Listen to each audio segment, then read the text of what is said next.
Hi guys, welcome to study house. तो आज हम बात करेंगे 2020 के मोस्ट इंपॉर्टेंट प्लेसेस जो कि न्यूज़ में रहे हैं उन सब के बारे में, जो कि यूपीएससी पर्सपेक्टिव से तो काफ़ी ज़्यादा इंपॉर्टेंट है ही, उसके अलावा पीसीएस वगैरह के लिए भी काफ़ी ज़्यादा हेल्पफुल होंगे। ये इस सेगमेंट का पार्ट 4 है। इसके जो बाकी पार्ट्स हैं उनका लिंक या तो ऊपर आपको आई बटन में मिल जाएगा या फिर नीचे आप लोग डिस्क्रिप्शन में भी जाके इसके बाकी सेगमेंट्स को चेकआउट कर सकते हैं। और अगर आपको इसका पीडीएफ चाहिए तो नीचे डिस्क्रिप्शन में टेलीग्राम का लिंक है, आप लोग वहां से जाके इसका पीडीएफ डाउनलोड कर सकते हैं। और अगर आपको ये वीडियो यूजफुल लगे then do like, share and subscribe to study couch.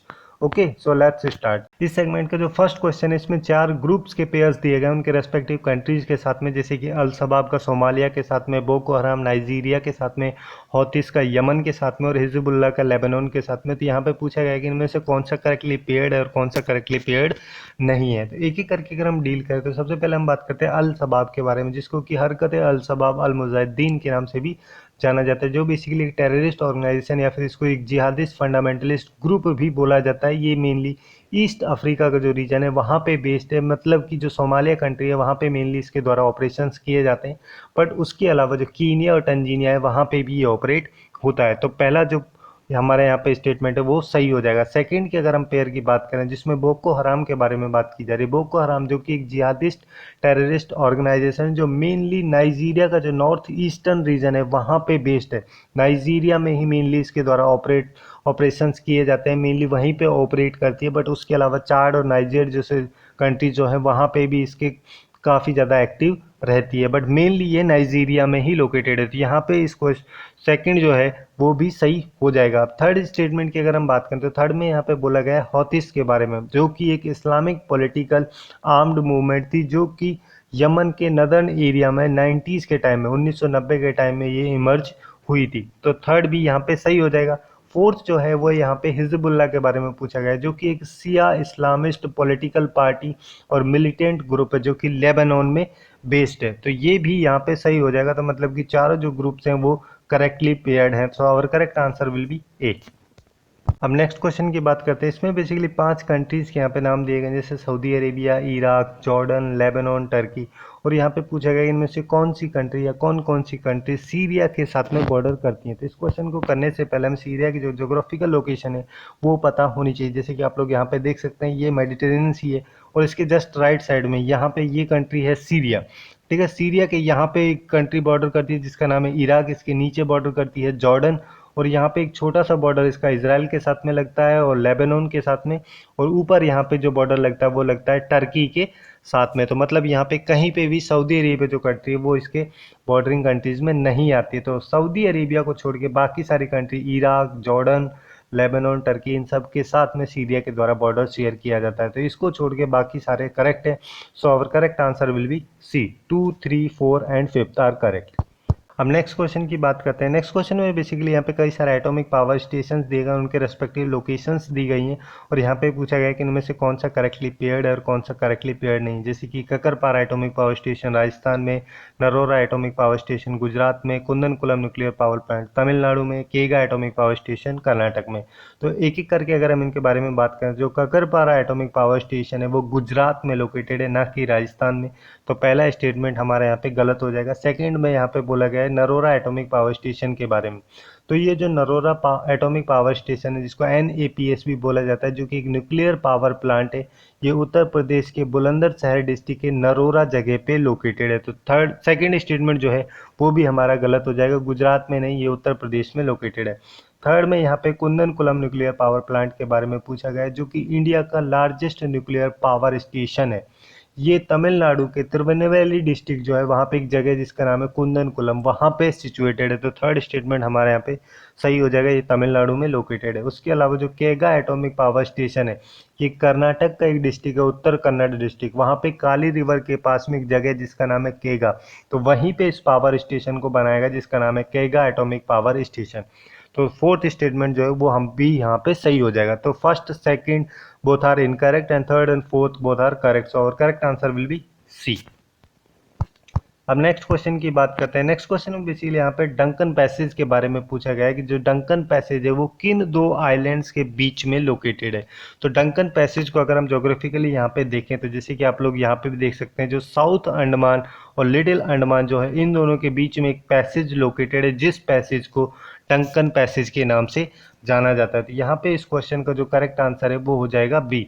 South Andaman और लिटिल अंडमान के बीच का जो पैसेज है उसको डंकन पैसेज के नाम से जाना जाता है। अब नेक्स्ट क्वेश्चन की बात करते हैं। नेक्स्ट क्वेश्चन में बेसिकली लेम्पेडूसा आइलैंड के बारे में पूछा गया है, जो कि 2020 में काफ़ी ज़्यादा न्यूज़ में था। यहाँ पे बेसिकली यही पूछा गया है जो लेम्पेडूसा आइलैंड है वो किस सी में, जैसे मेडिटेरेनियन सी, रेड सी, ब्लैक सी, कैस्पियन सी, इनमें से किस सी में लोकेटेड है।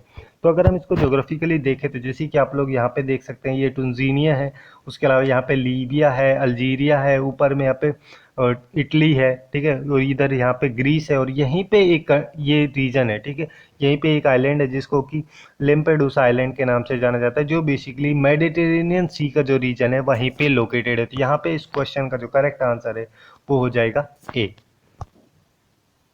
अब नेक्स्ट क्वेश्चन की बात करते हैं। नेक्स्ट क्वेश्चन में बेसिकली यहाँ पे पूछा गया जैसे मेडिटेरेनियन सी और ब्लैक सी जो दो हैं उन दोनों का सबसे क्लोजेस्ट रीजन कौन सा है। जैसे कि एक साइड में यहाँ पे अगर मान लो हम मेडिटेरेनियन सी मान लेते हैं, दूसरी साइड में अगर यहाँ पे ब्लैक सी मान लेते हैं, तो क्लोजेस्ट शोर के बारे में यहाँ पे पूछा गया, इस जगह के बारे में, ये जगह कौन सी है। अगर हम इसको ज्योग्राफिकली देखें तो जैसे कि आप लोग यहाँ पे देख सकते हैं ये टर्की है, ठीक है, इधर यहाँ पे सीरिया, इधर यूक्रेन, रोमेनिया वगैरह है। तो यहीं पे एक रीजन है, ठीक है, टर्की का इस्तांबुल, ये रीजन जो इन दोनों के बीच में, यहाँ पे मेडिटेरेनियन सी है और यहाँ पे ब्लैक सी, इन दोनों के बीच का सबसे क्लोजेस्ट शोर जो है वो है इस्तांबुल, जो कि टर्की का है। तो यहाँ पे इस क्वेश्चन का जो करेक्ट आंसर है वो हो जाएगा सी। अब नेक्स्ट क्वेश्चन की बात करते हैं। नेक्स्ट क्वेश्चन में बेसिकली यहाँ पे टाइगर रिजर्व्स के बारे में पूछा गया है कि जैसे पक्के tiger reserves, Nameri tiger reserves और नमधापा टाइगर रिजर्व्स, उसके अलावा कमलंग टाइगर रिजर्व्स, इनमें से कौन से टाइगर रिजर्व्स या कौन कौन से टाइगर रिजर्व्स जो हैं वो अरुणाचल प्रदेश में लोकेटेड हैं। तो यहाँ पे जो नमेरी टाइगर रिजर्व्स है इसको छोड़ के बाकी सारे जो हैं वो बेसिकली अरुणाचल प्रदेश में लोकेटेड है। नमेरी टाइगर रिजर्व जो है वो असम में लोकेटेड है। तो यहाँ पे सेकंड को छोड़ के first, third and fourth are correct, so our correct answer will be B. अब नेक्स्ट क्वेश्चन की बात करते हैं। नेक्स्ट क्वेश्चन में यहाँ पे कई सारी मूवमेंट दी गई जैसे umbrella movement, yellow vest movement, Fridays for future movement, और यहाँ पे इनके रेस्पेक्टिव ऑब्जेक्टिव्स भी दिए गए हैं। उनमें से हमें देखना है कि कौन सा करेक्टली पेयर्ड है और कौन सा करेक्टली पेयर्ड नहीं है। जैसे कि अम्ब्रेला मूवमेंट के बारे में यहाँ पे बोला गया कि ये पॉलिटिकल मूवमेंट थी जो कि हांगकांग डेमोक्रेसी प्रोटेस्ट के दौरान स्टार्ट हुई थी। येलो वेस्ट मूवमेंट जो है वो बेसिकली चाइना में स्टार्ट होने वाली एक मूवमेंट थी जो कि इकोनॉमिक जस्टिस के लिए स्टार्ट हुई थी। फ्राइडेज फॉर फ्यूचर मूवमेंट जो कि ग्लोबल स्टूडेंट मूवमेंट थी, इसमें क्लाइमेट चेंज के जो एक्शंस होते हैं उन सबको पुश करने के लिए इस मूवमेंट को स्टार्ट किया गया था। तो एक एक करके अगर हम बात करें, जैसे अम्ब्रेला मूवमेंट जो थी वो बेसिकली एक पॉलिटिकल मूवमेंट थी जो कि 2014 में 2014 में ये इमर्ज होके आई थी जब हांगकांग की डेमोक्रेसी को लेकर प्रोटेस्ट की जा रही थी। तो पहला स्टेटमेंट जो है हमारे यहाँ पे सही हो जाएगा। सेकंड स्टेटमेंट की अगर हम बात करें तो येलो वेस्ट मूवमेंट या फिर जिसको कि येलो जैकेट मूवमेंट के नाम से भी जाना जाता है, ये इकोनॉमिक जस्टिस के लिए इस मूवमेंट को स्टार्ट किया गया था। फ्रांस में ये स्टार्ट हुई थी 2018 के अक्टूबर मंथ में, ठीक है, चाइना में नहीं, ये स्टार्ट हुई थी फ्रांस में। तो सेकंड हमारे यहाँ पे गलत हो जाएगा। और थर्ड जो है वो बेसिकली यहाँ पे फ्राइडेज फॉर फ्यूचर मूवमेंट्स के बारे में, जो कि एक डायनेमिक ग्लोबल स्टूडेंट्स की मूवमेंट है जिसमें कि क्लाइमेट चेंज के जो एक्शंस हैं उन सबको इमीडिएटली लेने के लिए, उनको पुश करने के लिए इस मूवमेंट को कैंपेनिंग और एडवोकेसी की हेल्प से चलाया जा रहा है। जिसको इंस्पिरेशन जो मिली थी वो बेसिकली एक स्वीडिश टीनेजर जो थी ग्रेटा थनबर्ग, उनकी वजह से इस मूवमेंट को इंस्पिरेशन मिली थी। तो थर्ड स्टेटमेंट जो है हमारे यहाँ पे सही हो जाएगा। तो first and third are correct and second is wrong, so our correct answer will be C.